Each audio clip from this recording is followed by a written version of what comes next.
para escutar. Aí eu acabo pegando uma conversa que incrimina outra pessoa. Pode ser utilizada? Pode, é válida a interceptação. Ela não foi decretada inicialmente de forma válida, então o que eu descobri até em relação a outras infrações penais ou outros acusados, eu posso utilizar validamente, sem problema nenhum. Tá?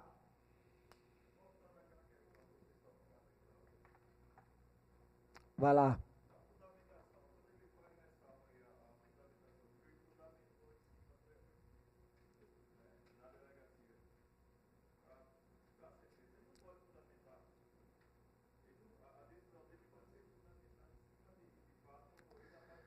Cuidado com isso, vejam. O que o juiz não pode fazer é basear a sua sentença quando as provas foram produzidas exclusivamente. Todas as provas que condenam a pessoa foram produzidas exclusivamente no inquérito. É porque assim, pega aí o artigo 155 do Código de Processo. Artigo 155. Abriu o artigo 155 aí? Pronto, o que é que ele diz? O juiz formará a sua convicção pela livre apreciação da prova produzida em contraditório judicial. Veja agora. Não podendo fundamentar sua decisão baseado nos elementos de prova que foram colhidos, grifa, exclusivamente na fase de inquérito. Então, o que acontece é o seguinte, é que as provas que são produzidas exclusivamente no inquérito policial, o juiz não pode utilizar na sentença. Por quê? Porque o juiz só pode utilizar uma prova na sentença quando a prova for objeto de contraditório judicial. Perfeito. Não tem contraditório no inquérito, o juiz não pode utilizar. Agora, o juiz, com esse artigo, está impossibilitado de fazer qualquer alegação à prova do inquérito policial? Não. Desde que ele tenha também no processo judicial provas que incriminam o acusado. O que o juiz não pode fazer é o seguinte, preste atenção, o que o juiz não pode fazer é chegar na sentença e ele dizer assim, todas as provas que eu estou vendo aqui que condenam o acusado foram produzidas da prova do inquérito. Aí ele tem que absolver. Agora, se ele disser assim, eu tenho provas que incriminam o acusado que foram produzidas no processo judicial e estão corroborando com as provas que foram produzidas no inquérito. Ele pode utilizar desse argumento? Pode. No caso, você poderia ter alegado isso aqui. Por quê? Porque a única prova que incriminava basicamente ele era o reconhecimento. Aí você poderia até alegar. Ó, o reconhecimento foi realizado em desconformidade com o Código de Processo Penal e a única prova foi produzida que incrimina o acusado foi produzida exclusivamente no inquérito. O que fere o artigo 155 do Código de Processo Penal. Seria um argumento que você poderia utilizar perfeitamente. Agora, você tem que ter cuidado, é como eu estou dizendo, é porque muita gente pensa assim, a prova foi produzida no inquérito, descarta. Não é assim não. Eu posso utilizar provas no inquérito policial desde que essa prova esteja corroborando com outras provas durante o processo judicial. Tá claro isso aqui? Deu para entender? Vamos lá, ó. Minha gente, só dá tempo de responder mais um. Estou morto aqui. Vamos lá. 2010.3. Vamos responder mais essa aqui. O que é que ela diz, ó? Em 17 de junho de 2010, preste atenção, bora. Em 17 de junho de 2010, uma criança recém-nascida é vista boiando em um córrego. E ao ser resgatada, preste atenção, não possuía mais vida. Helena, mãe da criança, foi localizada e negou que houvesse jogado a vítima no córrego. Sua filha teria, segundo ela, sido sequestrada por um desconhecido. Durante a fase de inquérito, testemunhas afirmaram que a mãe apresentava um quadro de profunda depressão no momento e logo após o parto, o que a princípio configura, configura infanticídio. Logo após o parto, ou durante o parto, a mulher estava em estado puerperal, o que configura infanticídio. Além disso, foi realizado exame médico legal, o qual constatou que Helena, quando do fato, estava sob a influência do estado puerperal. Beleza, então configurou. A míngua de provas que confirmassem a autoria, mas desconfiando que a mãe da criança pudesse estar envolvida no fato, a autoridade policial representou pela decretação da interceptação telefônica na linha de telefone móvel usada pela mãe, medida que foi decretada pelo juiz. Está errado? Está errado? Está errado. Você só pode pedir, e o juiz só pode decretar a interceptação telefônica, primeiro, se ele tiver indícios suficientes. Peguem aí o artigo 2º da Lei 92, 97, 92, 96, 96. Hã? Vou chegar lá, mas eu estou falando primeiro argumento. Abra aí no artigo 2º da lei 92, 96, 96. Pega essa lei, vamos ver os requisitos. Ó, o juiz só pode decretar uma interceptação telefônica quando? O artigo 2º diz assim: não será admitida a interceptação telefônica, a interceptação de comunicações telefônicas quando ocorrer qualquer das seguintes hipóteses.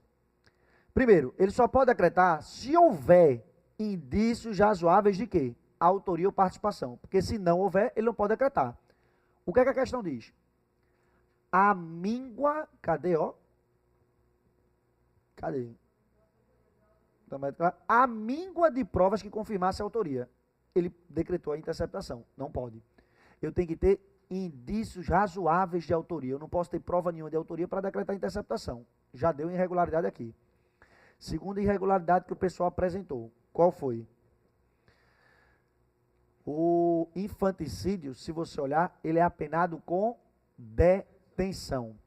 O que é que diz o artigo 2º, inciso 3º? Ele diz assim: não será admitida a interceptação telefônica quando o fato investigado constitui infração penal punida, no máximo, com detenção. Você tem que ler esse inciso como sendo assim: só cabe interceptação telefônica a princípio, se o crime for apenado com reclusão. Então, se infanticídio era um crime apenado com detenção, também não caberia. Duas irregularidades já na interceptação telefônica. Aí ele diz: a míngua das provas que confirmasse a autoria, mas confiando em que a mãe da criança pudesse estar envolvida no fato, a autoridade policial representou pela decretação da interceptação telefônica na linha de telefone móvel usado pela mãe, medida que foi decretada pelo juiz competente. E se você olhar, foi a primeira medida utilizada. E interceptação telefônica também não pode ser a primeira medida utilizada. Pega o código, veja o inciso 2º. Artigo 2º, não será admitida a interceptação telefônica, inciso 2º, quando a prova puder ser feita por outros meios disponíveis. Ora, primeiro meio não pode ser a interceptação telefônica. Os 3 incisos você deveria impugnar aqui. Nos 3. Continuando, o código diz: ó, a prova constatou que a mãe efetivamente praticara o fato. Vamos ver aqui, ó.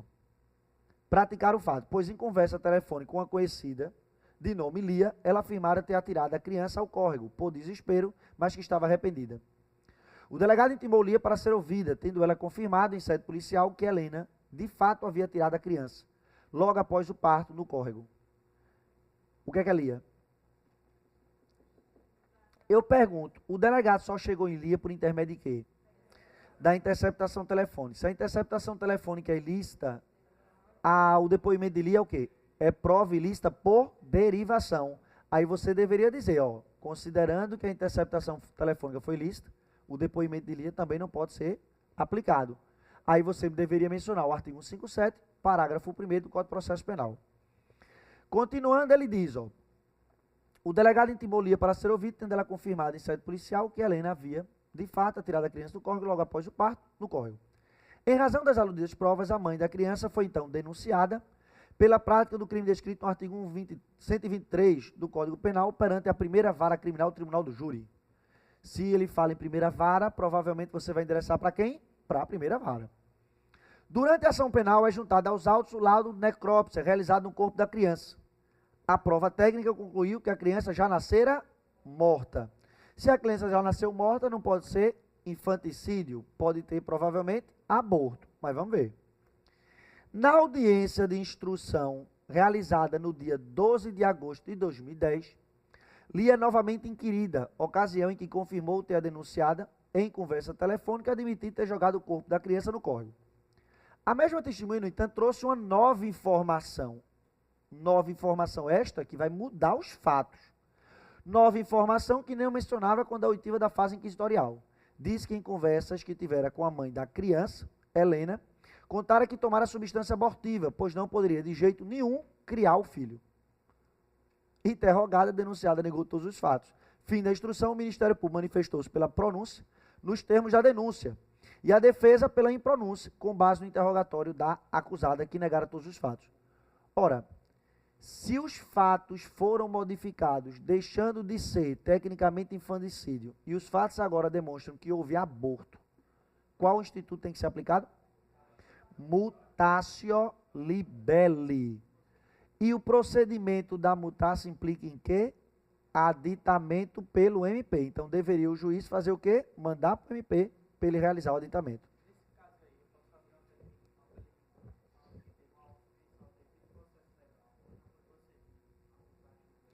Não, de certa forma, não deixa de ser uma violação devido ao processo legal. O processo não foi realizado da forma devida. Você poderia apresentar, mas não precisava você se alongar tanto. Foi ferir o princípio do devido processo legal, bastaria você levantar uma preliminar dizendo desrespeito às regras estabelecidas no artigo 384 do Código de Processo Penal. Ponto. Bastaria você falar isso. Mas se você colocasse também que houve desrespeito, o argumento cola. Entendeu? O argumento é cabível.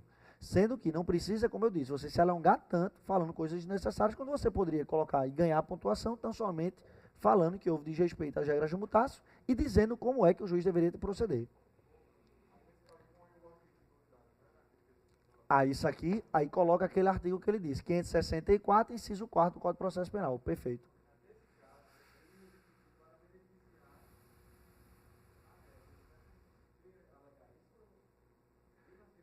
Mesmo assim, porque você não pode beneficiar a sua cliente tendo uma irregularidade ou nulidade do processo, né? Porque mesmo que, de certa forma, você beneficie, qual é o procedimento da mutácio? É ter aditamento. Você não pode dizer assim, isso me beneficiou, então eu vou ficar calado. Não pode. Houve uma irregularidade do processo, o juiz tem que respeitar, até como ele disse, o juiz tem que respeitar o devido processo legal, e o devido processo legal implica aditamento.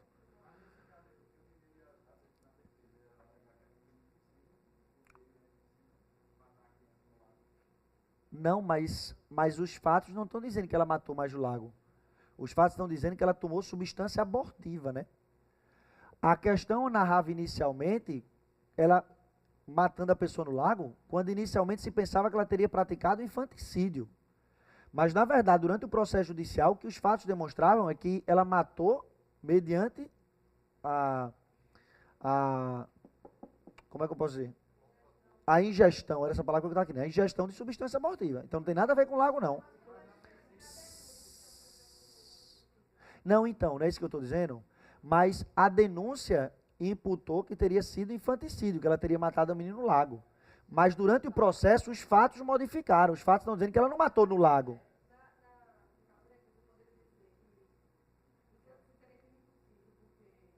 Não, não é que seja crime impossível. É porque, na verdade, quando você vê crime impossível, você parte do pressuposto que o fato ocorreu, mas era impossível de se consumar.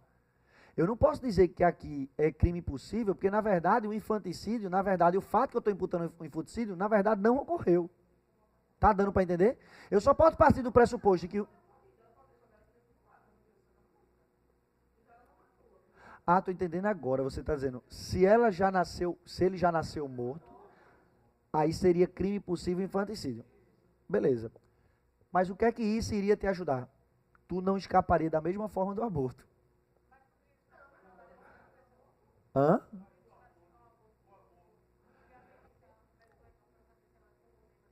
Aí já é questão de mérito.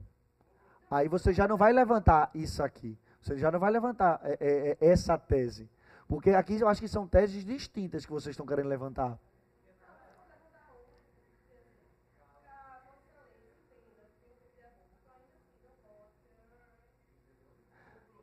Rapaz, olha, sinceramente, eu não estou concordando muito com a tese de vocês, não. Certo.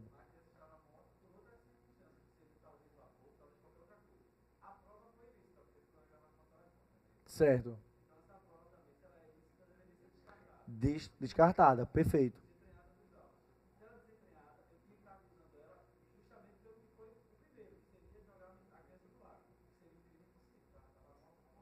É um bom argumento que poderia se utilizar. Poderia, de certa forma, mas no caso concreto desse, você não acabaria tirando.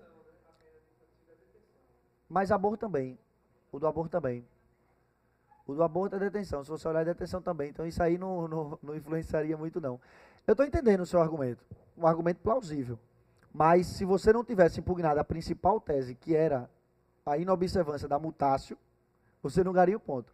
No caso como esse, esse raciocínio que você desenvolveu está bem coerente. Você diz, se a prova foi considerada ilícita, então eu não teria provas suficientes para demonstrar que houve um aborto. E em relação, eu não tinha pensado assim não, em relação ao infanticídio, ele não poderia responder pelo infanticídio porque eu não tenho como matar uma pessoa que já se encontrava morta. Perfeito, um argumento interessante. Tá? Agora, o principal argumento, isso aí, nenhum disso que você falou aí foi pontuado no espelho não, nenhum. Tá? Nada foi pontuado no espelho, mas é um raciocínio que até se você fosse desenvolver na prática, era bem coerente você desenvolver. Tá? Agora, a principal tese aqui é, sem sombra de dúvidas, ter ocorrido a mutácio. Porque você tem que partir do pressuposto também que você está alegando que a prova é ilícita. Mas se o juiz não considerar que a prova é ilícita? Aí, se o juiz não considerar que a prova é ilícita, ele tem que respeitar a regra da mutácio. Porque se ele não considerar, que você tem que partir do pressuposto, porque quando você faz uma alegação no processo, não é 100% que o juiz vai aceitar tudo que você alega. Então você diria, excelência, a prova é ilícita. Mas se não considerar que a prova é ilícita, veja que durante o processo judicial houve a modificação dos fatos. Modificando os fatos, Vossa Excelência deveria pegar o processo e remetido ao Ministério Público para proceder a mutácio. Mas bem fundamentado seu posicionamento. Bem fundamentado mesmo. Eu agora entendi o que você queria dizer. E de fato você está coerente.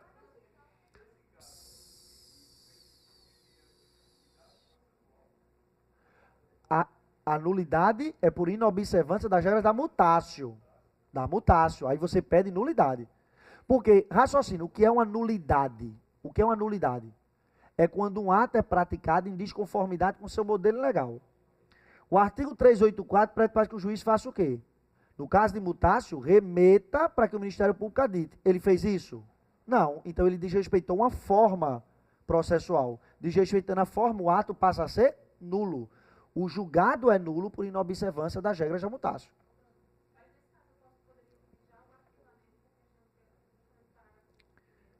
Não, arquivamento não, extinção do processo. Você arquiva e inquérito.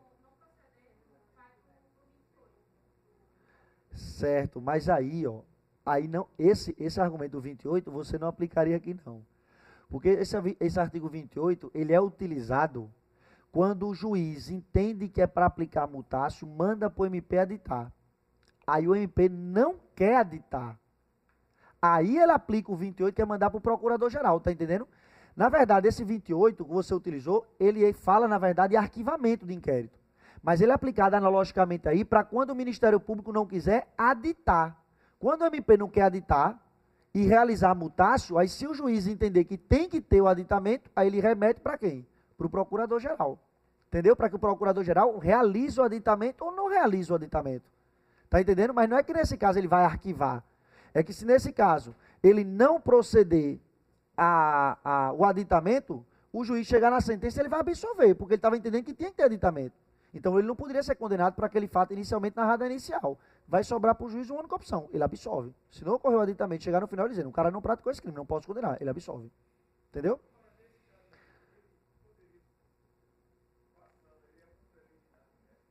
Não, na verdade, a regra da mutácio você levantaria em preliminar. Isso é uma nulidade. Nulidade você levanta em preliminar.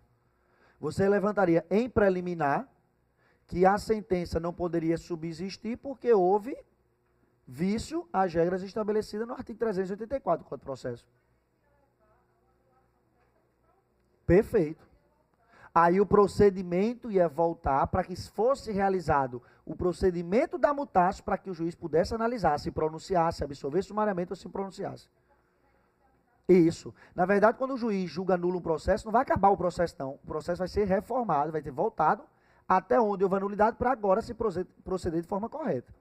Quando o juiz julga nulo o processo, ele não diga nulo o processo, não vai ter mais processo. Não, o processo volta a correr de onde houve a nulidade para que agora seja realizado de forma correta. Seja decretada a nulidade do processo por inobservância da mutácio. Tranquilo, tá? Vamos lá, ó. Aí ele diz, fim da instrução, cadê aqui? Fim da instrução. O Ministério Público manifestou-se pela pronúncia, nos termos da denúncia, e a defesa pela impronúncia, com base no interrogatório da acusada, que negara todos os fatos. O magistrado, na mesma audiência, prolatou a sentença de pronúncia, não nos termos da denúncia, e sim no crime descrito no artigo 124. Aí desrespeitou a regra da mutácio. Punido menos severamente do que o artigo 123 do mesmo Código, intimando as partes do referido ato, com base nas informações de que dispõe e nas que podem ser inferidas pelo caso concreto, acima, na condição de advogada de Helena, Redija peça cabível à impugnação da mencionada decisão, acompanhando as razões pertinentes, as quais deve apontar os argumentos para o provimento do recurso, mesmo que em caráter sucessivo. Veja que aqui ele não precisou nem datar, né? Ele não pediu nem que você datasse. Então, basicamente, o que é que você ia alegar aqui? Vamos lá. A interceptação telefônica é ilícita. O depoimento da Lia é ilícito. A perícia que foi realizada não comprovou nexo causal, não comprovou que a criança nascera morta em virtude de substância abortiva, então você não tinha basicamente o nexo causal para comprovar que houve o aborto.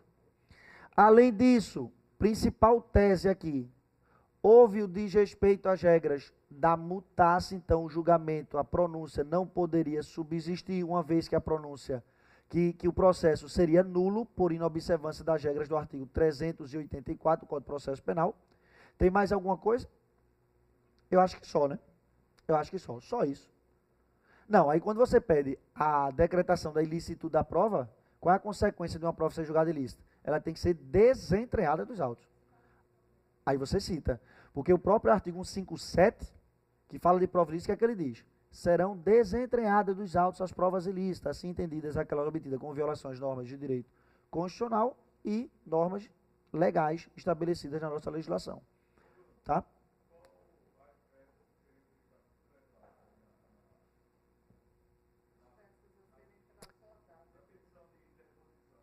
Por instrumento, recurso de distrito. Vamos lá, pega o código. Vamos lá. Nesse caso, eu acho que não só por instrumento, não. Deixa eu ver. 500, abra aí no código. Artigo 583. Subirão nos próprios autos. Aí, pronúncia, está no artigo 581, inciso 4º. Vê o que diz o inciso 2. Subirão nos próprios autos. Nos casos do artigo 581, tem lá, inciso 4º. Então, não precisava formar instrumento aqui, não. O recurso subiria nos próprios autos, sem necessidade de formação de instrumento.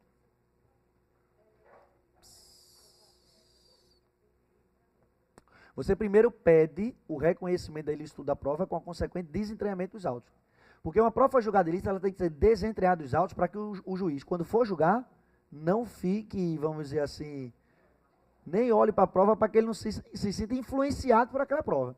Então, pegou, se tira e existe até um processo de inutilização dessa prova. Abra seu artigo 157.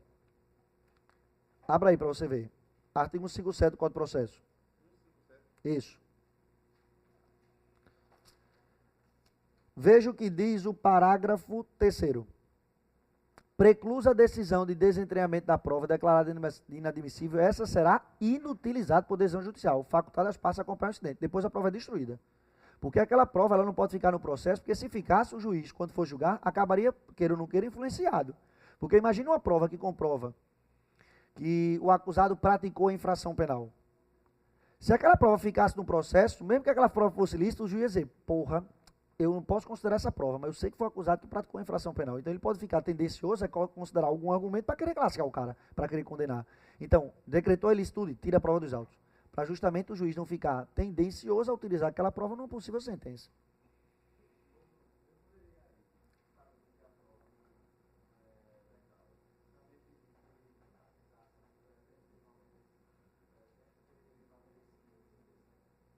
Por falta de justa causa, aqui é difícil, bicho, porque tu já passasse mesmo da inicial.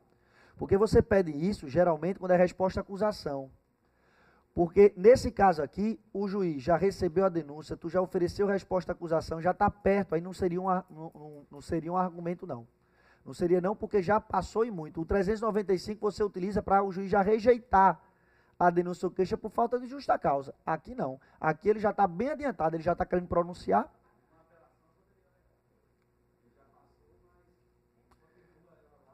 Mesmo na apelação, não seria mais cabível. Por quê? Porque se você está numa fase de apelação, raciocina. Se você está numa fase de apelação, você não vai pedir a rejeição da denúncia, você vai pedir a absolvição por falta de prova. Está dando para entender? Porque se você denunciou e não tem justa causa, ora, se você não tem justa causa por uma denúncia, muito menos você vai ter provas suficientes para condenar. Então, numa apelação, não é que você viria a excelência, rejeita a inicial, o cara já sentenciou.